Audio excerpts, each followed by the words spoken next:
दिल्ली विधानसभा के चुनाव की सह प्रभारी अलका गुर्जर ने कहा है कि भाजपा अपने वादों पर काम करेगी।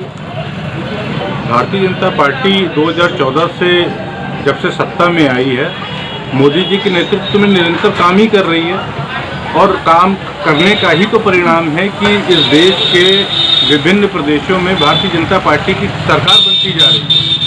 आप उत्तर प्रदेश के चुनाव देख लीजिए, आप चाहे हरियाणा के चुनाव देख लीजिए, आप महाराष्ट्र के चुनाव देख लीजिए, और दिल्ली जो भारतीय जनता पार्टी के लिए एक सपना था, दिल्ली वासियों ने भारतीय जनता पार्टी के नीतियों पर, मोदी जी की कार्यशैली पर विश्वास जताते हुए दिल वालों की दिल्ली ने अपना दिल मोदी जी को दे दिया। 27 साल बाद दिल्ली में भाजपा ने वापसी की है, क्या कहेंगे इस वापसी को लेकर? मुझे लगता है दिल्ली वाले बहुत समझदार लोग हैं, बट थोड़ा देर ज़रूर करी उन्होंने सरकार बनाने में, लेकिन इस चुनाव में जो परिणाम उन्होंने दिए, जिस तरीके का विश्वास उन्होंने भारतीय जनता पार्टी के ऊपर दिखाया है, निश्चित रूप से आने वाले समय में इस विश्वास का उनको पूरा का पूरा फल मिलेगा।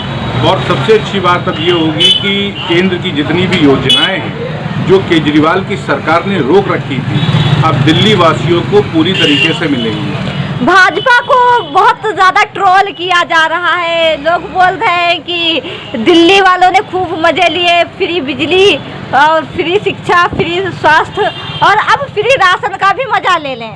देखिए, ऐसा है, दिल्ली वाले भटक गए थे और जब कोई भटक जाता है तो उसको सही राह पे आने में थोड़ा सा समय ज़रूर लगता है।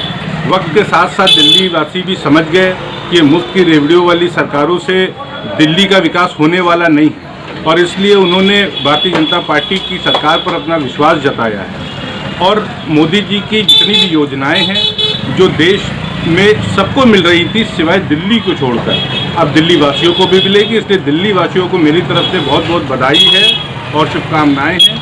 और अगले 5 वर्ष आप देखिएगा, दिल्ली का नक्शा बदलने जा रही है भारतीय जनता पार्टी। आखिरी सवाल, आपको भी लग रहा है कि असली महाकुंभ दिल्ली में हुआ, आप और पाप दोनों साफ हो गए? देखिए, महाकुंभ एक आस्था का विषय है, लेकिन अगर आप उसको इस दृष्टिकोण से देखेंगी तो निश्चित रूप से मैं इस बात से सहमत हूं कि आप और पाप दोनों साफ कर दिए दिल्ली वासियों ने, और अब यमुना के साथ साथ दिल्ली की पूरी तरीके से सफाई होगी।